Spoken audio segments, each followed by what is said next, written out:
There, we use little stickers. I also added this little retractable tweezers so that I could take sticker mouths off and put them on the characters. Like I would probably put it on, and then he's got. Yeah. So yeah, now he's got a little mouth on it. Such expression for sure.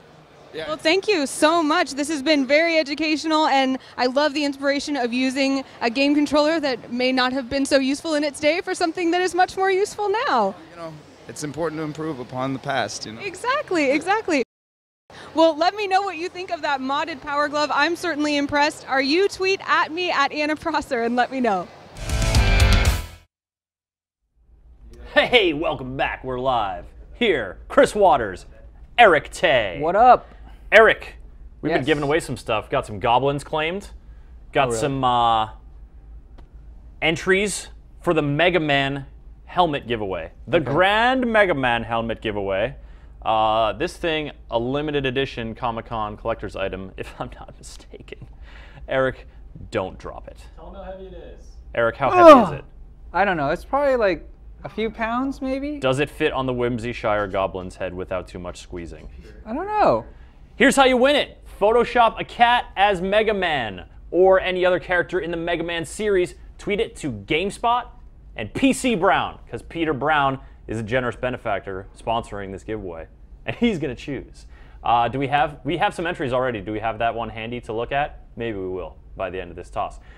We've also got Witcher comics that are still unclaimed, as well as a bunch of these Halo Nightfall posters starring like Spartans, would-be Spartans. They're gonna be Spartans. They're not Spartans. This is the guy who stars in Halo 5 Guardians before he's in Halo 5 Guardians. It's cool. Tay. What up? Are you just like cuddling with that thing? I don't know. I was doing like, little hand gestures while you're talking to kind of just like, Pass the time? kind of. Kind of. Could you do a dance number at least? Let's see it. Oh, I was talking about with the cat, but that's cool. Oh. I'll take Sorry. I'll take Tay dance any day. Turn it down for what? All right, so we're giving I think the goblins are both spoken for. Are they? At this That's point, unfortunate. yes. Lizzie24 and Olak. Congratulations! Congratulations. Fantastic. Let's see what's coming up next, shall we, Eric? Yeah. What is coming up next? Did you refresh it this time? Yeah, let's see if my information's accurate. Why don't you guys listen up? Tell me if I'm wrong about anything. All right, we've got another gameplay demo coming up for a tactics game, War Machine Tactics. So if you folks are into XCOM or Final Fantasy Tactics, you're gonna want to stick around for that. We're also taking a look at some Batman cape and cowl stuff. That stuff's really cool. So what was that all about? There's like I think there was a collection of, I want to say 70. Hopefully that's somewhat accurate. That's a big number. But different designs of capes and cowls, like together, obviously. And Warren and Anna went and checked that out. So there's going to be a whole little montage-y, nice little video with a bunch of cape and cowls. Very different cool. designs. Very cool. But first, a look at Project Totem, a game showed off at the Microsoft Game Showcase. A cool little indie game. Oh, there we go. Nyan Mega Man. Nyan that Mega. is our first entry in the cat Photoshop contest for the Mega Man helmet. Hopefully we'll see some more before the show's out, and over the weekend you have a chance to enter. The victor will be decided next week, just like the victor for Big Nady Drake over here will be decided next week, based on whoever retweets that GameSpot tweet.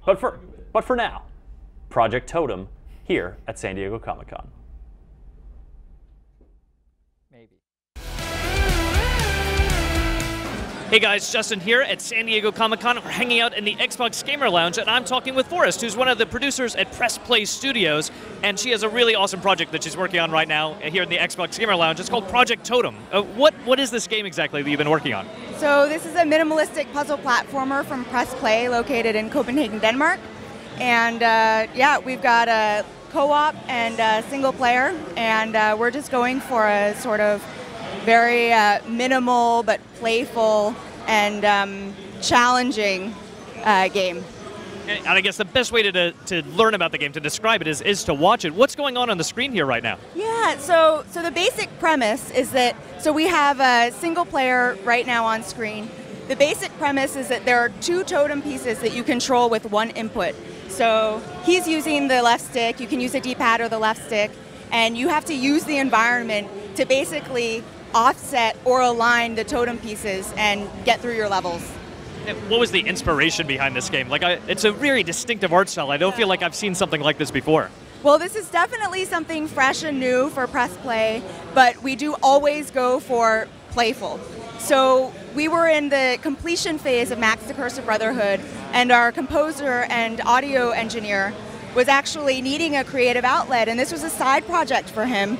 He was sort of sitting around his house one day and thought, wouldn't it be interesting to control two characters with one input?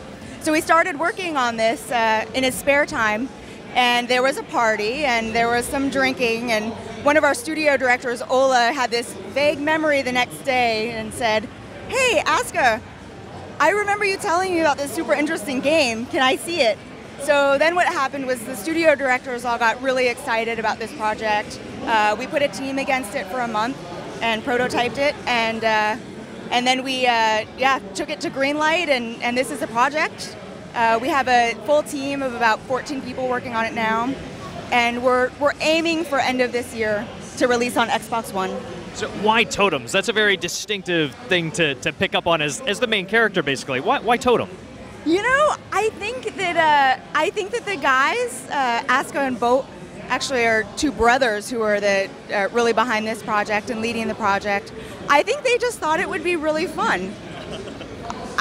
I think that they were like, you know, Aska, as I mentioned, is a composer, and I think he was really interested in this sort of like music and this vibe and these beats, and I think, and it made sense, you know, to have two pieces. And the other premise is that as you go through the game, you're collecting totem pieces and you're building the great totem pole, so it makes sense. So as it goes on, you're actually adding more pieces that you're going to be controlling. Correct. And as you finish a level, if you do better, you see the points in the corner. The better you do, the more awesome your totem piece is. So you might have sunglasses or a gold pipe or something like that. So. And you also occasionally have to change the color of your totem. So like you can switch, you have green at the top, but that can be purple when you need to get past these kind of obstacles right there. Correct. And you're collecting, it looks like start buttons on the Xbox controller. It does, actually. Are they? Yeah, I never thought about that before. It's true. But I guess they're also triangles that fit up with the upper left-hand corner. Yes. So with each pickup, basically it's a point system, and you collect them, but each time you die, you lose it. So we're playing around with different ideas, like a hardcore mode where you can't die. And I don't think it needs a story because I love puzzle platformers just for themselves, but is there a story behind why they're exploring these crazy catacombs? Yeah, so the background story is that there is a good shaman and a bad shaman, and the bad shaman basically destroyed the great totem pole of the world, and it's your job to resurrect it. So that's the story behind rebuilding the great totem pole. And of course, you need multiple pieces to make a big, awesome totem. Yes. And so you're based out of Copenhagen. I'm sure you're a little bit jet-lagged, but is there anything you're really excited about seeing here at Comic-Con outside of the Xbox Lounge? Oh gosh, I actually saw there's some ID at Xbox games over there that are very, very interesting. I think Lovers is super interesting, and I'm Lovers in a Dangerous Space-Time. Yeah, I'm definitely keeping my eyes out for that. Cool, and yeah, a lot of really awesome indie stuff here. Xbox has been supporting that in a really cool way, and it's awesome to see these kind of smaller indie titles getting so much love. If you want to try it yourself, you can come by the Xbox Gamer Lounge, and for even more Comic-Con news, stay tuned.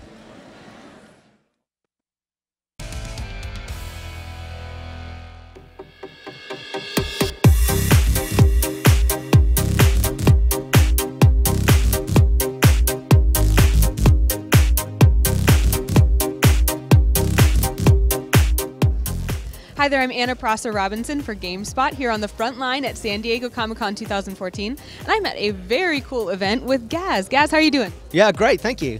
This is a celebration of Batman's 75th anniversary. It's the Cape Cowl Create exhibition. It's basically an art exhibit. We've taken the Batman Arkham Knight batsuit and we've given it to a load of artists, creatives, celebrities, and they've just done their own thing to create whatever it is they wanted to do, their own version of the most iconic suit in crime fighting. So we've seen the guys from Scribblenauts, they've created their own cape with like loads of classic DC characters on. We've got a Los Angeles tagging version over here. We've got one that kind of looks like an ice cream with a waffle cone. It's just a celebration of Batman, a celebration of art, and what better way to do the 75th anniversary in style? Well, I think Batman's suit is the most iconic suit in crime fighting, right? The Batsuit is when Bruce Wayne puts that on, he becomes the Batman, and so the way that we approach our game design is always to make the player feel like Batman. So I guess you could say in a sense that our game is the Batsuit for people who pick up the controller. Great. Well, in terms of Batman Arkham Knight, when can our viewers look for that game, and what special things should they really be expecting and being excited for the game?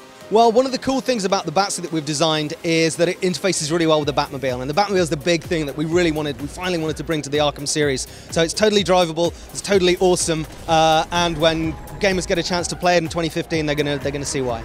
Yeah, I did get a chance at E3 to see that Batmobile, and the cool tactical movement that you've got going on there is really exciting. So I can't wait to check that out. I'm sure you at home can't wait to check it out as well. Let me know what you're most excited for Batman Arkham Knight by tweeting at me at Anna Prosser.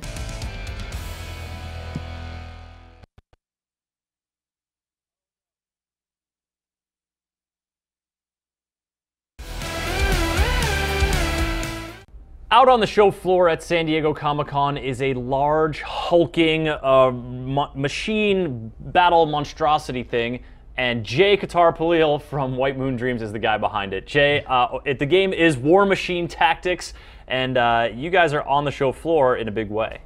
Yeah, actually, so War Machine is actually an IP that's built by Privateer Press, and they wanted to expand it, and we were really crazy about it. So we actually launched a Kickstarter last year that did really well. Yeah? Yeah. And here you are with a game that's playable. Yeah. It's gonna be real. Kickstarter games do happen. That's right. That's right.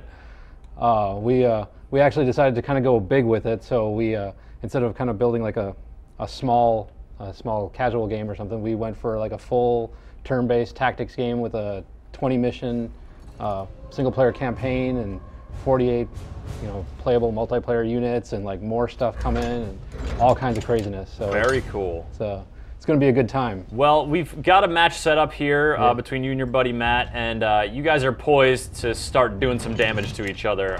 So that's right. Why don't you get these? Are these the eponymous War Machines? Yes, these are. I'll walk you around it a little bit here. So anybody who's a fan of XCOM, like we're nuts about XCOM. So yeah, XCOM and Final Fantasy Tactics. A bunch of us are still playing that too. We took a lot of cues from XCOM, and then War Machine itself on the tabletop plays. It's a tabletop miniatures game where you're building squads and growing your army and then taking it out against other players and stuff. So here we've built a squad, and we have our Warcaster, who's she's standing behind the giant War Machines, but with this like really sick looking pick, and ready to do some damage. She's got some weird engine on her back. Yeah, she's got a little steam plant on there. Nice. All these guys are steam powered, and she also wields a bunch of magic too. So we'll get a little bit of that going too. Cool. She controls these warjacks. The big guys. The big guys. Yeah. So here we have the Juggernaut, and we got the Destroyer back here, and then we got a bunch of infantry guys. We got the Winter Guard right here. This guy is the Winter Guard Rocketeer. He's got a little bazooka type thing with him, and then we got the Man-O-War here. Oh, okay. The bazooka guy, I'm like, he's got to be crazy to get on the field next to this giant war machine that has an axe the size of him and a cannon. He's fearless, man. Like, look at hang on. Let's. Are we gonna get in there? Yeah. Look at that beard on that fellow. Look at that steely determination. There he is. That's